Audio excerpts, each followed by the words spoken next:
Hello everyone. Before starting the video, I would like to share with you a very important information. We have launched GATE Non-Tech Test Series, जिसमें आपको maths plus aptitude के more than 30 test papers मिलेंगे. And not only that, you will be having free video lectures of maths and aptitude, which will have complete course coverage and explanation of important GATE questions. So if you are serious enough for GATE, you should not miss out this amazing deal for just ₹399. You can enroll in our test series by clicking on the link displayed on the description and on the first comment. So now let's move to our topic discussion. तो अभी तक हमने क्या क्या सीख लिया है. पहला चीज ये कि हम क्वेश्चन को देख के, डिफरेंशियल इक्वेशन को देख के ये बता सकते हैं कि वो differential equation ordinary differential equation है या पार्शियल डिफरेंशियल इक्वेशन है. ठीक है, तो ये चीज पहला चीज था जो हमने फर्स्ट क्लास में ही देख लिया था. नेक्स्ट थिंग हमने क्या बोला था फर्स्ट क्लास में ही कि अब जो ये कंडीशन है कि डिफरेंशिएशन से फंक्शन का डिफरेंशिएशन करके डिफरेंशियल इक्वेशन बनाने का वो तरीका क्या था, फॉर्मेशन ऑफ डिफरेंशियल इक्वेशन था, जिसको हम किससे बनाते थे, डिफरेंशिएशन करके. और अगर डिफरेंशियल इक्वेशन से अगर हम फंक्शंस तक जाएंगे इंटीग्रेशन के थ्रू, तो वो क्या होता था, सॉल्यूशन ऑफ डिफरेंशियल इक्वेशन होता था. तो मैंने ये बोला था कि सॉल्यूशन ऑफ डिफरेंशियल इक्वेशन होता है, वो काफी ज्यादा इंपॉर्टेंट पॉइंट है rather than formation of differential equation. पर फिर भी हमें थोड़ा सा नॉलेज होना चाहिए फॉर्मेशन ऑफ डिफरेंशियल इक्वेशन का, और हमें अगर क्वेश्चन आते हैं तो उसके लिए एटलीस्ट इतना नॉलेज तो होना ही चाहिए कि हम उस क्वेश्चन को अटेम्प्ट कर पाए. तो अगर मैं थोड़ा सा आपको बताऊं फर्स्ट क्लास का, तो आपने ये याद रखा होगा कि फंक्शन है अगर हमारे पास, ठीक है, function of n parameter, n parameter मतलब कि क्या, देखिए n पैरामीटर मतलब कि n क्या है, उसमें नंबर ऑफ आर्बिट्री कांस्टेंट्स. ठीक है, नंबर ऑफ आर्बिट्री कांस्टेंट्स मतलब कि क्या, जैसे यहां पे कांस्टेंट क्या दिख रहा है, a b, दो कांस्टेंट है, तो ये क्या हुआ, n पैरामीटर में 2 पैरामीटर. ठीक है, यहां पे एक कांस्टेंट. ठीक है, तो यहां पे जितने नंबर ऑफ कांस्टेंट्स होंगे उतने वो क्या होगा, उसका पैरामीटर होगा. तो वही मैं बोल रहा हूं कि अगर फंक्शन है ऑफ n पैरामीटर और उसका मैं क्या करूं, डिफरेंशिएशन कर दूं,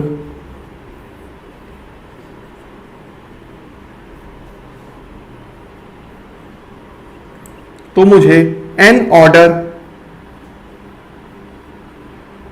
डिफरेंशियल इक्वेशन मिल जाएगा.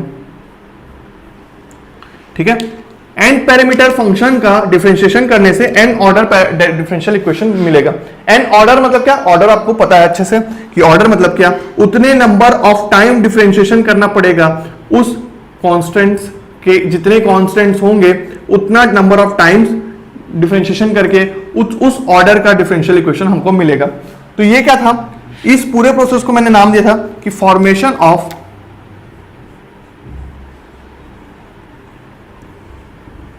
Of differential equation. Next thing क्या कि अब ये जो फॉर्मेशन होने वाला है उसके लिए हम एक मेथड यूज करेंगे जिसको हम बोलेंगे बाय रिमूविंग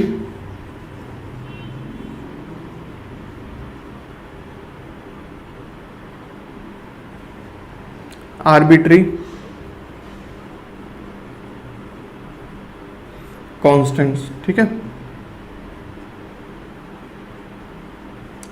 मतलब कि क्या, फॉर्मेशन ऑफ डिफरेंशियल इक्वेशन मतलब कि ये कि जो फंक्शन है जिसमें n पैरामीटर है, मतलब कि n आर्बिट्री कांस्टेंट्स है, उसको अगर मैं डिफरेंशिएट करता हूं तो डिफरेंशिएशन करने से मेरे पास एक n ऑर्डर डिफरेंशियल इक्वेशन बनेगा.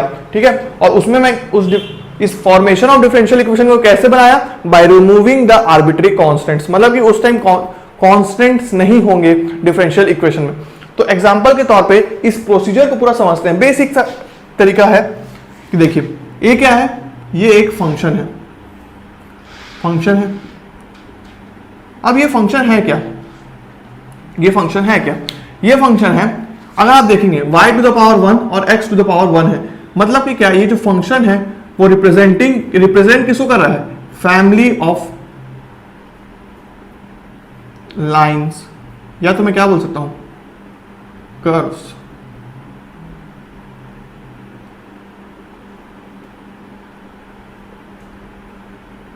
ठीक है, तो कोई भी फंक्शन जो होता है वो क्या करता है, वो रिप्रेजेंट करता है फैमिली ऑफ कर्व्स को. ठीक है, वो फंक्शन रिप्रेजेंट करता है फैमिली ऑफ कर्व्स को. और इस क्वेश्चन में, इस पर्टिकुलर एग्जांपल में, वो जो फैमिली ऑफ कर्व्स है वो क्या है, एक्चुअली में फैमिली ऑफ लाइंस है. तो ये बहुत सारे लाइंस को रिप्रेजेंट कर रहा है ये फंक्शन। अब मुझे क्या करना है कि ये जो फंक्शन है रिप्रेजेंटिंग फैमिली ऑफ लाइंस, उसका डिफरेंशियल इक्वेशन क्या होगा। मतलब कि अब मैं इसका डिफरेंशियल इक्वेशन बनाने वाला हूं, तो मैं क्या करूंगा, मुझे ये जो सी है C1 है इसको रिमूव करना है, ठीक है, कांस्टेंट को रिमूव करना है। तो अगर मैं क्या करूं कि ये C1 रिमूव हो जाए, तो अब मैं क्या करने वाला हूं कि अगर y को मैं एक बार डिफरेंशिएट करता हूं, ये dy बाई dx किया मैं, तो मैं क्या देखता हूं कि इसको अगर LHS को किया with respect to x differentiate, तो ये हुआ, RHS को करने से क्या आएगा, C1 आएगा, करेक्ट है, इनटू क्या होगा dx बाई dx तो 1 हो जाएगा ना। तो यहां पे C1 की वैल्यू मुझे मिल गई। अब इस C1 की वैल्यू अगर मैं पुट कर दूं किसमें, इस इक्वेशन में वापस पुट कर दूं इसी का वैल्यू, तो मेरे पास क्या आने वाला है, y is equal to dy by dx into x, ठीक है। तो इसको मैं और क्या लिख सकता हूं, y is equal to y dash x.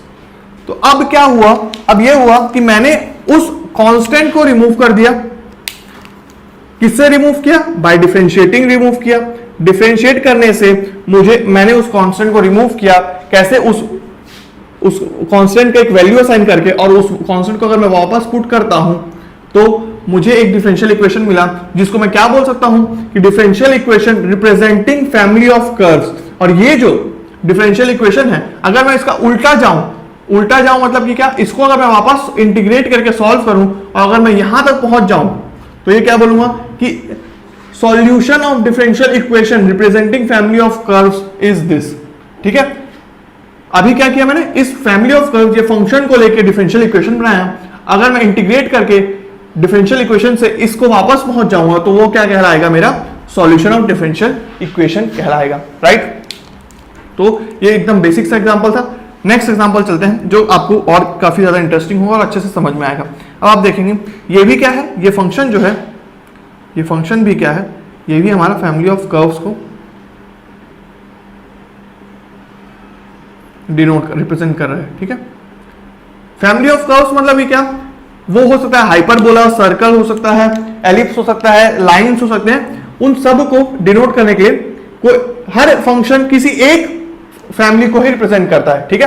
तो यहां पे हम देख सकते हैं कि स्क्वायर है, तो हो सकता है कि ये पैराबोला को रिप्रेजेंट कर रहा होगा, राइट। तो ये हो गया फैमिली ऑफ कर्व्स। अब मुझे अगर इसका डिफरेंशियल इक्वेशन बनाना है, तो मैं क्या करूंगा, कितना पैरामीटर है यहाँ पे, मतलब कितने आर्बिट्री कांस्टेंट है, 1 एंड 2। तो यहाँ पे 2 आर्बिट्री कांस्टेंट है, तो मैं ये बता सकता हूं कि यहाँ पे ऑर्डर क्या होगा डिफरेंशियल इक्वेशन का, वो होगा 2 ऑर्डर, जो डिफरेंशियल इक्वेशन बनेगा उसका ऑर्डर होगा 2। जैसे कि यहाँ पे कितना डिफरेंशियल आर्बिट्री कांस्टेंट था, 1 था, तो हमारा ऑर्डर भी क्या आया, 1 ही आया। तो वैसे ही अगर मैं डिफरेंशिएशन करूं, तो यहाँ पे LHS का डिफरेंशिएशन किया तो y डैश आ गया, और ये क्या हो गया, a प्लस 2bx, ठीक है, करेक्ट है। अगर फिर से डिफरेंशिएट करूं तो ये आ जाएगा y डबल डैश, ठीक है, y डबल डैश, और ये कांस्टेंट का डिफरेंशिएशन 0 प्लस 2bx, तो 2b आ गया हमारे पास, x का डिफरेंशिएशन 1। तो यहां पे मेरे को क्या मिलता है कि b is equal to y double dash by 2, ठीक है। यहां पे मेरे को मिल गया एक आर्बिट्री कांस्टेंट का वैल्यू, और देखो एक ऑर्डर क्या आ गया हमारा, पहले से ही 2 आ गया क्योंकि 2 बार डिफरेंशिएशन हो चुका है। अब a का वैल्यू फाइंड करते हैं। अगर मैं इस वैल्यू को यहां पे वापस पुट कर देता हूं, तो मेरे पास क्या आ रहा है, y dash is equal to a plus 2 into y double dash into x, that is equal to 2 got cancelled. तो यहाँ पे मेरे पास आ रहा है y dash is equal to a plus y double dash and x, ठीक है। तो मैं यहाँ पे क्या लिख सकता हूँ कि a जो होगा वो होगा y dash minus y double dash x, ठीक है। तो ये आ गया मेरे पास क्या, a का वैल्यू। तो a और b का वैल्यू दोनों का पता चल गया, ठीक है। तो यहाँ पे हमने डिफरेंशिएशन से दोनों की वैल्यू बता दी।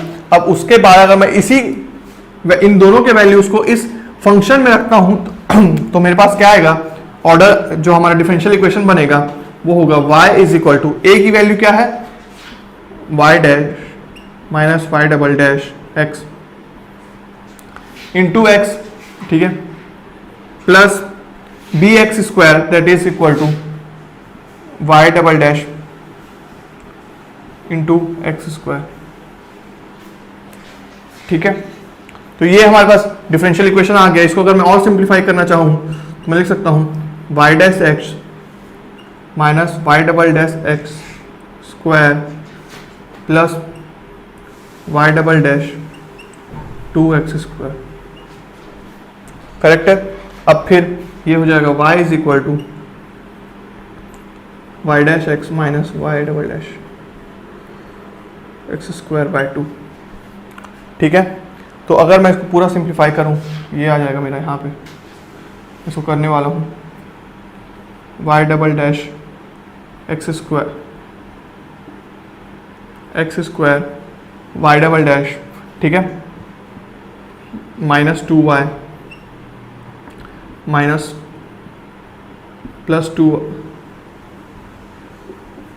Minus 2y dash minus 2xy dash plus 2y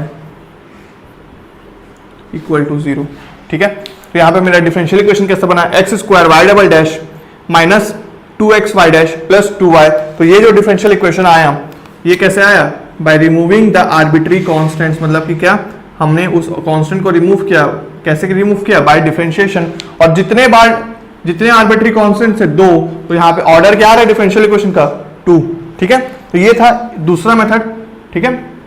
यहाँ पे एक फंक्शन फैमिली ऑफ कर्व्स से हमने डिफरेंशियल इक्वेशन बनाया, यहाँ पे भी फैमिली ऑफ कर्व्स को लेके डिफरेंशियल इक्वेशन बनाया। अब आप देखिए कि आप ये बेसिक मेथड्स समझ चुके होंगे। एक लास्ट क्वेश्चन अटेम्प्ट करते हैं फॉर्मेशन ऑफ डिफरेंशियल इक्वेशन के लिए, जो कि मोर देन इनफ होगा आपके फॉर्मेशन ऑफ डिफरेंशियल इक्वेशन से आए हुए क्वेश्चन को सॉल्व करने के लिए, अटेम्प्ट करने के लिए, ठीक है। तो ये तो थर्ड क्वेश्चन को अगर मैं देखूं सॉल्व करने के लिए, तो मैं ले सकता हूं कि जो गेट में कैसे क्वेश्चन आते हैं, अगर उसको मैं लिखना चाहूं, क्या बोल रहा है कि the differential equation of family of curves of radius r whose centre lies on x axis, ठीक है।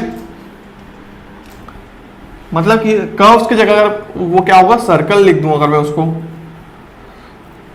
सर्कल, तो ये क्या है, इसको मैं वैसे पहले से सर्कल कर देता हूं।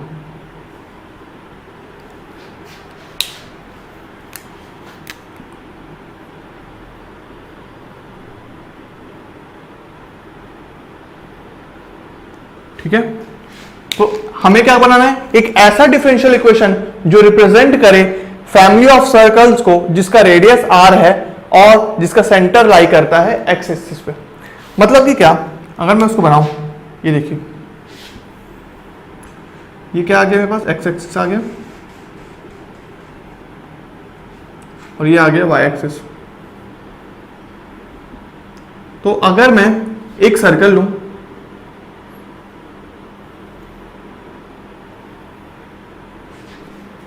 ठीक है, अब इसका सेंटर जो लाई कर रहा है वो कहां पे लाई कर रहा है, एक्स एक्सिस पे लाई कर रहा है, जैसे इन्होंने कहा। अब अगर इस सेंटर का मैं सेंटर पॉइंट लिखूं, तो ये क्या होगा, a, 0, ठीक है। इस पॉइंट को मैं क्या नाम दे रहा हूं, a दे रहा हूं। मतलब कि a क्या है, यहां से ओरिजिन से लेके इस पॉइंट तक का डिस्टेंस है a। और तो अगर मैं इसका कोऑर्डिनेट्स लिख रहा हूं तो मेरे पास क्या आ रहा है, a, 0। तो ये क्या हो गया, एक सर्कल आ गया जो एक्स एक्सिस पर लाई कर रहा है, जिसका रेडियस है r, और जो एक्स एक्सिस पर लाई कर रहा है। तो अब हमें इसके लिए एक डिफरेंशियल इक्वेशन बनाना है। तो हम कैसे बनाएंगे, देखिए, पहली बात तो ये कि अगर ये सर्कल है तो x minus x1 square plus y minus y1 का whole square is equal to r square. ये हम 11th-12th में देख चुके हैं कि ये क्या है, इक्वेशन ऑफ सर्कल होता है, इक्वेशन ऑफ सर्कल होता है।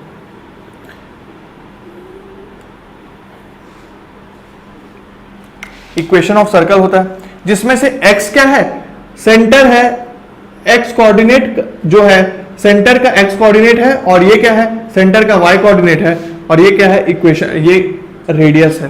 तो अगर मैं इस इक्वेशन में इनकी वैल्यूज पुट करूं तो मेरे पास क्या आएगा, जो फैमिली ऑफ कर्व्स आएगा उसका फंक्शन क्या होगा, x माइनस ए का whole square plus y minus 0 is equal to r square. मतलब कि क्या, अब जो मेरा फंक्शन आ गया है वो मैं क्या लिख सकता हूं, फाइनल फंक्शन जो आया है हमारे पास,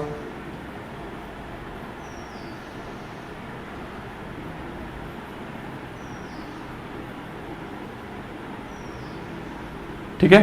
तो ये मेरे पास फंक्शन आ गया। अब हमारा ये क्वेश्चन किसके जैसा हो गया, ये हो गया फर्स्ट और सेकंड क्वेश्चन की तरह। फंक्शन आ चुका है, अब हमें क्या, यहाँ पे ये जो कांस्टेंट है a, इसको रिमूव करना है, ठीक है। कैसे रिमूव करेंगे, डिफरेंशिएशन से रिमूव करेंगे और उसकी वैल्यू असाइन कर देंगे, राइट। तो कैसे करते हैं, चलो एक बार डिफरेंशिएशन किया अगर मैं, तो ये हो गया x minus a plus 2y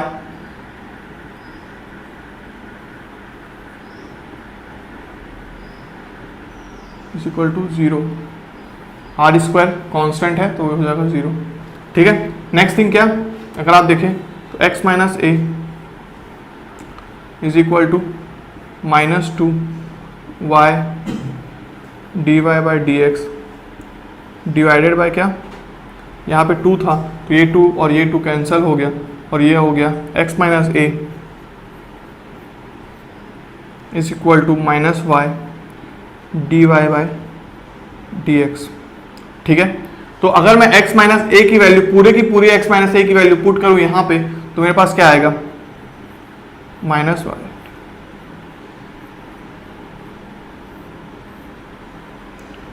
whole square plus y square equal to r square.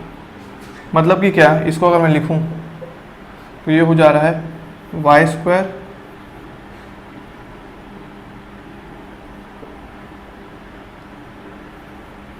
D y by d x का whole square plus y square is equal to r square, ठीक है। तो ये हमारे पास ये आ रहा है। अगर मैं इसको और सिंप्लीफाई करूं तो मैं इसको लिख सकता हूं, वाई स्क्वायर को अगर मैं कॉमन ले रहा हूं तो मेरे पास ये आ जा रहा है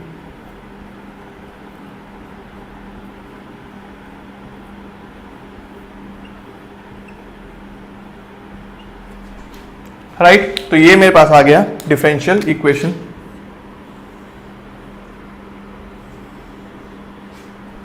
कहाँ, किसका डिफरेंशियल इक्वेशन, इसका डिफरेंशियल इक्वेशन। तो ये था फॉर्मेशन, और अगर मैं इससे यहां से यहां जाऊं तो वो होगा सॉल्यूशन। तो अब आपने इस लेक्चर में आपने क्या क्या सीखा, इस लेक्चर में हमने सीखा जो 5% चांसेस है गेट में आने का, वो फॉर्मेशन ऑफ डिफरेंशियल इक्वेशन का टॉपिक में, कि कैसे फंक्शन से डिफरेंशियल इक्वेशन कैसे बनाते हैं, by differentiation and by removing the arbitrary constants. जितने नंबर ऑफ कांस्टेंट्स होंगे उतने ऑर्डर का डिफरेंशियल इक्वेशन बनेगा, ठीक है। और एक और चीज आपको पता होना चाहिए इसमें, कि यहाँ पे जैसे मैंने फैमिली ऑफ सर्कल्स लिया तो कर्व्स का आपको नॉलेज होना चाहिए। मतलब कि क्या, सर्कल को कैसे रिप्रेजेंट करते हैं, ठीक है, लाइन को कैसे रिप्रेजेंट करते हैं, हाइपरबोलास, पैराबोलास और एलिप्स को कैसे रिप्रेजेंट करते हैं, ये आपका होमवर्क है।